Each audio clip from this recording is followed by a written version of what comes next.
A new type of supervillain with a whole different sort of modus operandi is ready to turn Gotham City into his own personal labyrinth of crime. What'll happen next? Well, let's hop into the pages of Batman issue number 4 and find out together, shall we? Alrighty then, so as we jump on into this brand new issue, a bunch of things all start happening at once. We see a violent late-night robbery take place at the Wharf of Gotham, a place that just so happens to be under the protection of the local triad. This simple robbery ends up absolutely snowballing into a full-on gang war that ends up eventually roping in 7 of the most powerful crime syndicates in the entire city. Only they're not the real problem. We pull back to reveal our brand new supervillain du jour joining the Batman's rogue gallery. This guy is called the Minotaur, and he's not just any regular Dick Tracy-inspired super crook, he's actually a super villainous banker who just so happens to be watching the money of all the different warring organized crime groups. And because war is very much bad for money, the Minotaur decides to freeze all of the gang's accounts until they're willing to take a meeting with him. And I mean, yeah, you know, as far as first impressions go, this is a pretty strong one, I would say. Now, hey, whatever happened to Batman at the end of the previous issue? He was thinking about looking into Dr. Zeller, Arkham Tower's brand new doctor in charge, who may or may not be experimenting on prisoners with the brand new Crown of Storms device. Bruce goes to visit the doctor in the morning in his civilian guise, and he is surprised to learn that Zeller sure doesn't give off supervillain vibes. She does genuinely seem to believe in the Crown Project as something that will be able to take psychological care to the next level, basically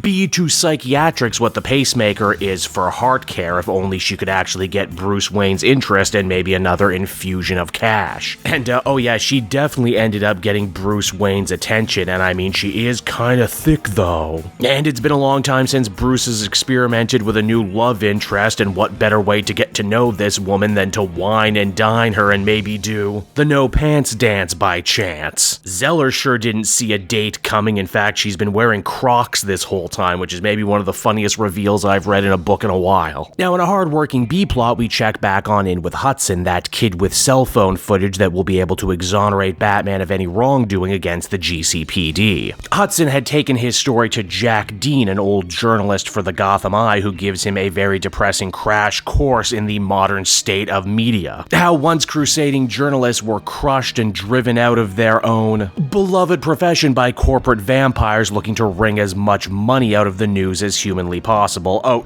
Jack didn't get vampired out of journalism though. He got kicked off the job because he was a drunk. Well, technically still a drunk, but maybe the only person in Gotham with the backbone to actually see this story to fruition. Now, it's after that we actually hook on up with Lonnie Machin, aka the sometimes villain, sometimes anti-hero known as Anarky. As we learn, it was actually Anarky and his men who were hired to rob that truck from the beginning of the issue. Well, actually, they were paid by some mystery figure to dump the truck in the river. Little did they know there were actually diamonds in the gas tank. Very valuable diamonds, in fact, that belong to one of these 7 major crime syndicates that are now warring with each other. Batman tracks Anarky down and strings him up to try and get some information out of him, but the more of the story he tells, the less of the whole thing actually makes sense. Who could actually benefit from a gang war this all-encompassing? For some more insight into that question, though, we end up cutting over to, get this, stately Wayne Manor, which tonight Vandal Savage is using for a meeting of the Taurus. What's the Taurus, you might be wondering? Well, of course, it's the astrological sign that looks like a bull, but it's also the name of a very famous kind of knot with 7 loops to it. 7 loops, 7 crime groups all working together and pooling their money in the Minotaur's bank.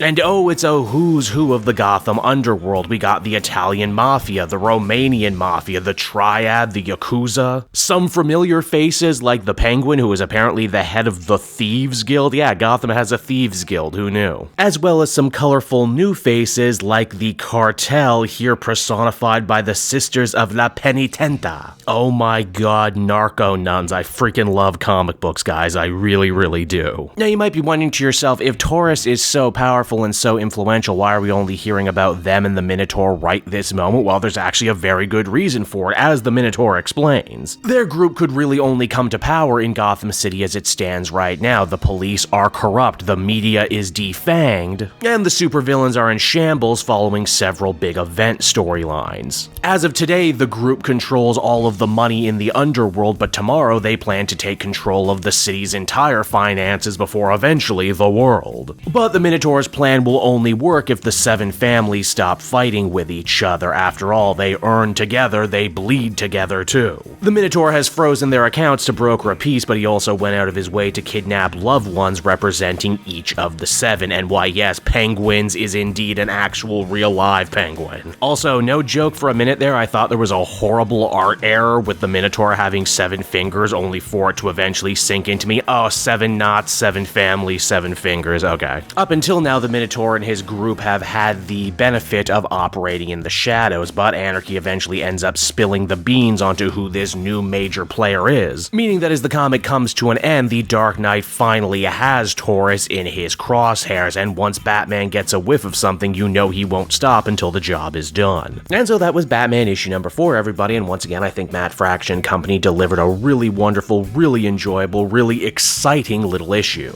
I'm of course a sucker for new Batman villains, and this year we have been eating really well between the Minotaur debuting in this book as well as the Lion and Asima over in Detective Comics. I've always appreciated superhero comics' ability to shine a light and really underline what people are finding to be particularly evil and villainous in the culture at the moment, and I mean, I think we can all agree in an era of hyperinflation, the bank and bankers and money men totally suck, so why not have a villain who actually has managed to weaponize an entire economy? And they really do not mince words in showing just how evil the Minotaur is. He's so bad other villains tremble in their boots just to mention his name, a far cry from how we have seen classic villains, like Killer Croc and Riddler presented in this story as, you know, sick, mentally ill people who need help. 4 issues into, and I'm getting a really wonderful, almost Wire-esque vibe off how Fraction has structured this brand new Batman book, how we are seeing Gotham at multiple different levels, the superhero level, the cop level, the media level, and how all these different stratas affect each other even though they might not realize how they do. It's great stuff, and I'll be really interested to see where this storyline goes from here. Overall, I would give this one a very well-deserved 8.5 out of 10. Hey there everyone, it's your pal Cape Joel again, and if you're seeing my face right now, that means you watched to the end of the video, and I'll always be grateful for that. Retention helps in this crazy YouTube game, and so does becoming a patron. If you head on down to the description, you can find a link to my Patreon page. Recently just redid all the tiers, a lot of cool stuff offering up there, exclusive commentaries, exclusive polls, behind the scenes concept art for Capes and Quest, that's the brand new D&D show I've started soon. Never been a better time to become a patron. You can become a patron for as little as $1 a month and help the channel grow and, you know, help me continue to deliver content like what you just saw. So I want to thank you all, and I will see you again next time. Bye-bye.